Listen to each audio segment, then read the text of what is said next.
아가서 1장 15절부터 1장 15절부터 17절까지의 말씀을 보도록 하겠습니다.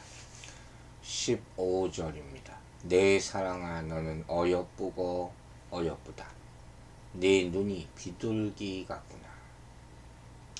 우리말 성경은 이렇게 쓰여있어요. 내 사랑 그대가 얼마나 아름다운지요. 너무나 아름다워요. 그대의 눈은 비둘기 같네요. 자, 1장은 입맞춤으로 시작해서 향기에 이르기까지, 그리고 이제 눈까지 나옵니다.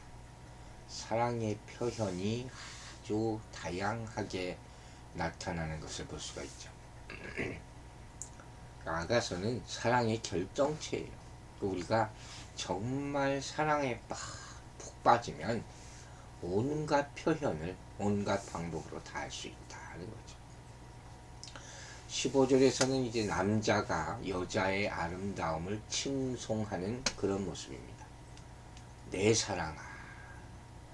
사랑받는 그 여자임을 다시 한번 확인하죠. 그래서 여자의 아름다움은 두 가지 모습으로 표현됩니다. 하나는 이 아름다운 단어가 계속 사용되죠. 그래서 강조되는 그런 모습이고, 또 하나는 이 비둘기의 눈 표현을 하고 있네요. 조금 이따 보겠습니다. 먼저 신랑이 신부의 아름다움을 몇 차례 반복해서 형용사를 반복해서 강조해 표현하고 있어요. 아름답고 아름답다. 어여쁘고 어여쁘다. 제가 우리 딸을, 우리 이진이는 이쁘다 이쁘다 이렇게 막 입이 바르듯이 하잖아요. 그랬던 것 같아요.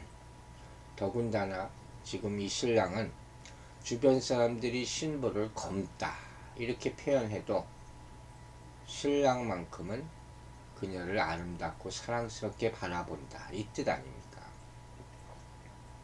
이 교회가 바로 그렇다는 거예요. 신랑 되신 예수 그리스도께서 교회를 보는 그 마음이 이렇게 사랑하시는 거예요. 예수님께서 당신의 핏값으로 사신 곳이 바로 교회이기 때문이다 하는 것이죠. 우린 이걸 잊지 말아야 돼요.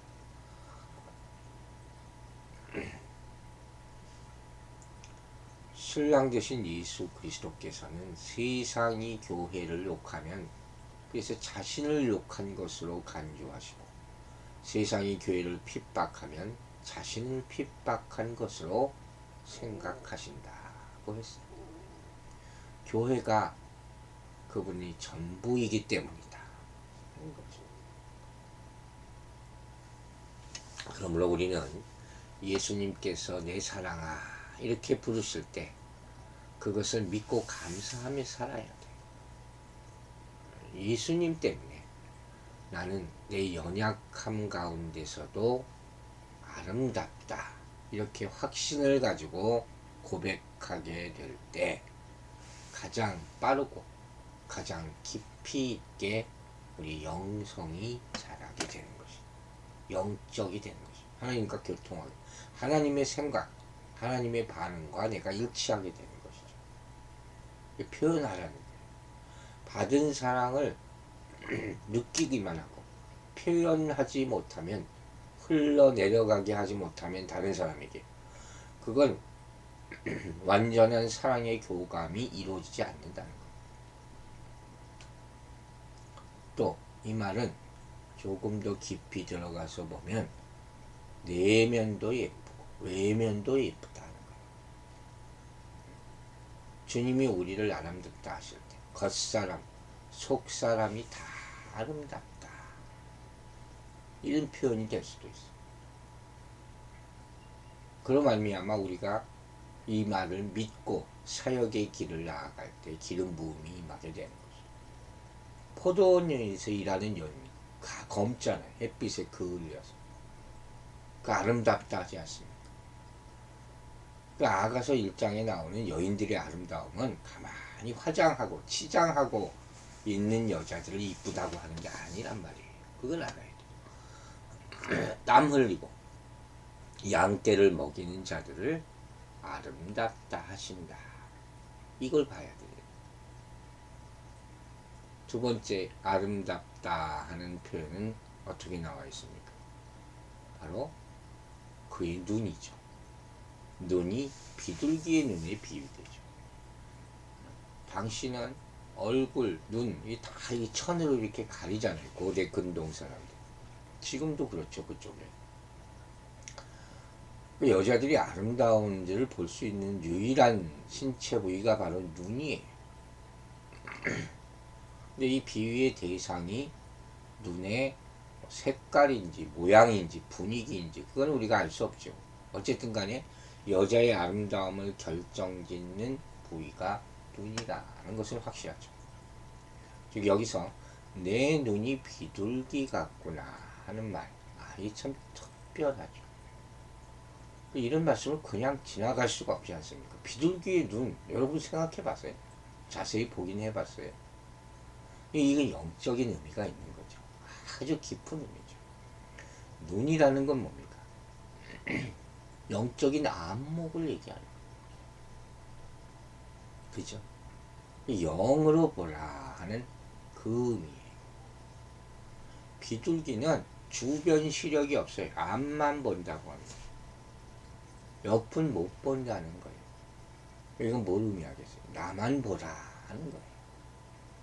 비둘기의 눈을 갖는다 하는 것은 한 마음이에요. 한 마음의 눈을 갖는다. 눈은 몸의 등불이라고 그러죠. 밝히는 거죠. 오로지 신랑만 바라본다. 이걸 확대 해석하면 단일한 비전을 갖게 된다는 뜻이죠. 이것저것 보지 않고 한 곳만 바라보는 거예요. 또 비둘기는 단 하나의 짝을 갖는다고 합니다. 짝이 죽으면 다시 짝을 찾지 않는데 이건 뭘 상징하겠습니까? 바로 충성을 말하는 것이다. 이렇게도 해석을 합니다. 또 비둘기 하면 여러분 떠오르는 게 뭡니까? 성령이죠. 성령이 비둘기까지 내릴같이 내려오는 거예요. 하늘이 열리는 거예요. 비둘기는 또 순결과 평화의 의미죠. 비둘기는 산비둘기와 집비둘기가 있어요. 도부와 피죠. 도부는 하얀 비둘기죠. 성령은 도부죠. 산비둘기는 사람들이 많고 시끄러운 곳에 내려오는 걸 말해요. 도부는 조용한 곳에 임하는 것. 아시겠어요? 우리 마음의 요동이 다 끝났을 때 성령이 오시는 거예요. 아멘입니까? 우리가 지금 이 땅에서 겪고 있는 문제는 다 죄의 문제. 죄는 근데 예수 믿으면 해결되는 문제죠. 근본적으로 십자가에서 해결하셨으니까. 자아의 문제. 아직도 싸우고 있을 수 있는 것이죠. 이런 것들이 정말로 다 해결된 바 되었을 때 그때 주님이 오시는 거예요. 이런 평강이 없고 십자가에 죽음이 없으면 사단이지만 그걸 구분해야 돼요. 귀신 역사라는 걸 성령 역사로 착각하는 사람들이 얼마나 많은지. 이 거짓의 영이에요. 평강이 임해야 돼요. 그게 성령이에요. 잊지 마시기 바랍니다. 그 눈으로 바라봐요. 이게 사랑이죠. 자, 16절 읽겠습니다. 나의 사랑하는 자야, 너는 어여쁘고 허창하다. 우리 침상은 푸르고. 아름다운 표현입니다. 우리말 성경은 내 사랑이여 당신은 얼마나 멋진지요. 너무나 준수한 그대, 푸른 풀밭은 우리의 침대랍니다. 아주 많이 틀리네요, 내용이. 어쨌든 풍성함에 대한 표현이 많이 나와 있죠. 네. 이제 여인이 남자의 자신의 칭송에 대한 답가로 그의 외모를 칭송하는 거예요. 비둘기의 눈으로 보는 거죠. 이해하십니까? 여자도 남자가 아름답다고 칭송하면서 남자가 사용했던 형용사를 사용하고 있어요. 이렇게 15절, 16절에는 솔로몬과 술람미 여인이 사랑의 노래를 주고받는 거죠. 답가죠. 사랑의 언어. 1장 전체가 다 사랑의 언어로 꽉 차 있어요. 그걸 생각하면서 봐야 돼요.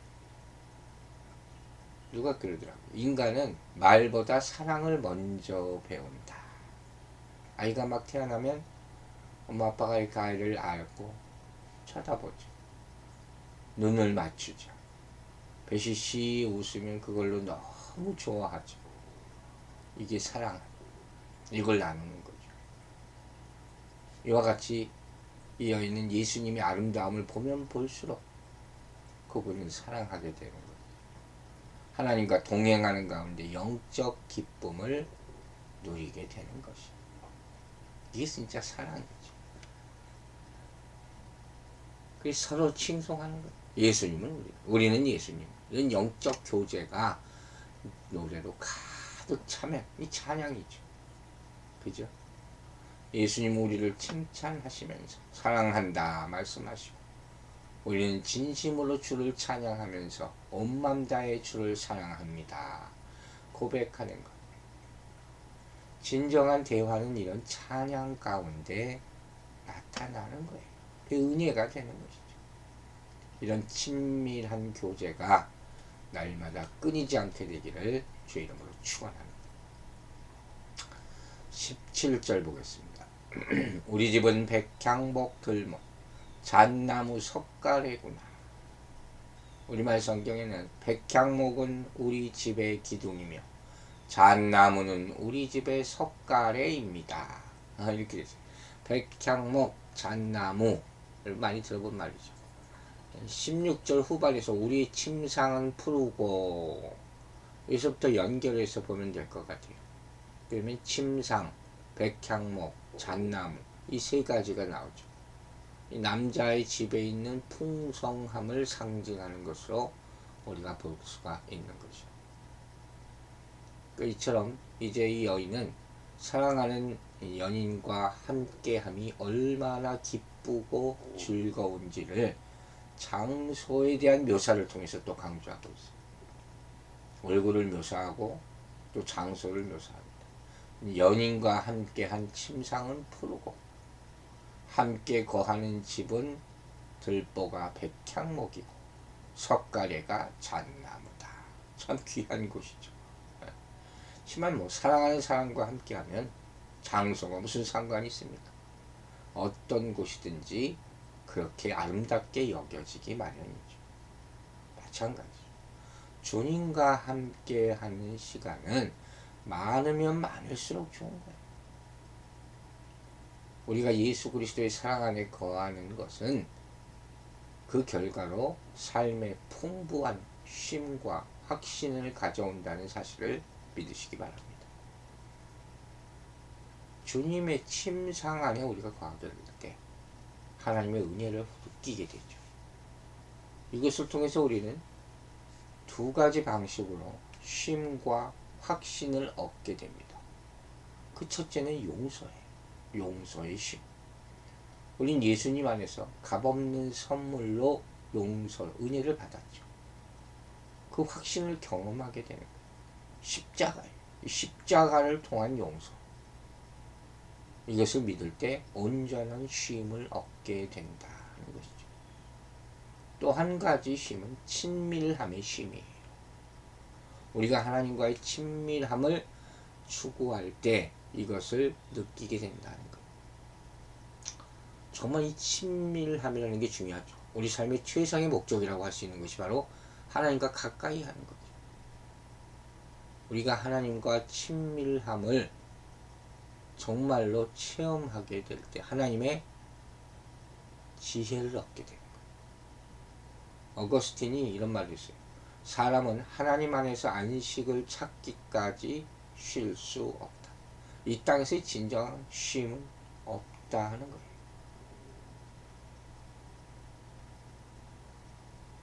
우리는 하나님을 향한 우리의 사랑 안에서 온전한 마음이 되는 것에서 궁극적인 인생의 목적을 찾게 되는 것입니다. 이 세상의 목적을 가지고 흘마다 싸우려 하지 말고 주님의 품 안에 안겨서 주님이 계신 곳으로 찾아가셔서 영원한 쉼을 얻으시기 바랍니다. 이와 같이 신랑은 나도 몰약 엔게디 포도원의 고베라 소기처럼 고급스럽고 달콤한 향기를 발산하고 또 침상 백향목 잣나무처럼 고급스러운 장소를 보여주는 거예요. 그죠? 백향목 잣나무, 우리가 아는 지식이 있죠. 솔로몬 시대에서 가장 오래되고 비싸고 아름답고 향기 나는 건축, 성전을 짓는 그런 목재죠. 그런 걸로도 사용되는 아주 내구성이 강한, 상징적으로는 우리의 인성을 나타내는 그런 것들이죠.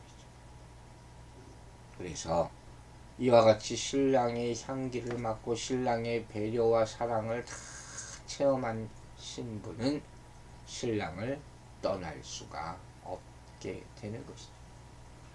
마찬가지로 예수 그리스도의 사랑을 경험한 사람들은 그분 곁에서 떠나지 못합니다. 그 안에 모든 것이 있기 때문에. 변화선상에서 예수 그리스도의 영광을 본 사람들은 그를 떠날 수가 없죠. 얼어붙은 것 같고 또 십자가에 매달려서 피 흘려 죽으신 예수 그리스도를, 그 죽음의 의미를 아는 사람들은 거기서 떠나갈 수가 없죠. 마리아의 눈을 한번 생각해 보세요. 아들이 죽는 모습을 보고 있다. 그죠? 이 생명과 구원의 향기가 그것으로부터 흘러나오는 거예요. 우린 그것을 체험해야 되는 거죠. 우리 예배 자리에 그 향기를 맛볼 수 있게 되기를 주의 이름으로 축원합니다. 향수 뿌려놓고 가지. 어떤 세상의 향수와도 비교할 수 없는. 백향목은 또 어떤 책을 보면 하나님의 인격을 상징한다. 예수님의 부활을 의미한다고 얘기하고 있어요. 잣나무는 예수님의 죽음을 의미한다 하는 것이죠. 그래서 말씀을 먹으면 하나님의 예수 그리스도의 사랑의 말씀, 그것이 우리 안에 임하게 되면 몰약 향주머니가 터져서 부활의 능력이 역사한다. 이거 부활을 믿으면 가난과 저주와 질병이 끝나게 됩니다. 생명이니까 다시 사는 거니까. 그 영적 승리, 죽음 가운데 살아나게 됩니다. 로마서 8장 11절에서 얘기했어요. 예수를 죽은 자 가운데서 살리신 이의 영이 너희 안에 거하시며, 그리스도 예수를 죽은 자 가운데서 살리신 이가 너희 안에 거하는 그 영으로 말미암아 너희 죽을 몸도 살리시리라. 아멘. 아멘. 우리 안에 있는 영생이 있어요. 믿으십니까? 이 절대로 죽음 앞에 무너지지 않는 것이죠. 이사야서 14장에서 바울이 뭐라고 합니까? 사나 죽으나 그리스도를 위해서 사는, 그리스도를 위해서 죽는다. 주님 일 하다가 자연적으로 죽는 게 아니에요. 평생 동안 주님 일 하다가 하늘나라 가는 거. 이게 그리스도인의 삶이에요. 사랑하는 여러분, 하나님은 우리를 위해서 집을 만들어 놓고 계세요. 그 집에 영원히 살 줄로 믿으시기 바랍니다. 예수님은 그분의 신부들을 위해서 영원한 집을 지어주시고 이 땅에 오신 거죠. 그 구원을, 그 영생을 이 땅에 전하기 위해서. 그러므로 예수 그리스도 안에 있는 우리의 집은 강하고 견고합니다. 영원히 계속될 것이고 아름다운 것이에요. 우리는 아름다움과 그분의 능력 가운데 그분과 함께 거하게 될 것입니다. 오늘도 비둘기 눈으로 신랑 되신 예수 그리스도를 바라보시기 바랍니다. 그 안에서 용서받고 그 안에서 친밀감을 누리고 주님의 아름다움 가운데 깊이 취하여 하루 동안 주님의 영광을 나타내는 우리 인생들이 되기를 주의 이름으로 축원합니다. 기도하겠습니다. 아버지 하나님 감사합니다. 다시 주님을 바라보게 하셔서 감사하고 오래전에 느꼈던 그 감동을 다시 느끼게 하심을 감사드립니다. 주님을 생각하며 가슴이 떨리게 하여 주시고 비둘기의 눈으로 주님을 바라보고 주의 사랑의 음성을 듣게 하심을 감사드립니다. 신랑 되신 우리 예수 그리스도 그분의 향기에 취하게 하여 주시고 그로 말미암아 새로워지게 하여 주시옵소서. 영적으로 충만한 하루가 되기를 바랍니다. 우리 성도들이 말씀 가운데 감춰져 있는 의미들을 조금씩 깨달아가게 하여 주시고 우리가 왜 구별된 사람들인가, 예수 그리스도가 얼마나 우리를 사랑하시는가 오늘 하루 체험하게 하여 주시고 이러한 말씀이 세상의 삶과 대치되지 않도록 이기고도 남음이 있도록 역사하여 주시옵소서. 어린 양들을 돌보시는 주님의 손길을 의지하며 감사드리며 예수 그리스도의 이름으로 기도했습니다. 아멘.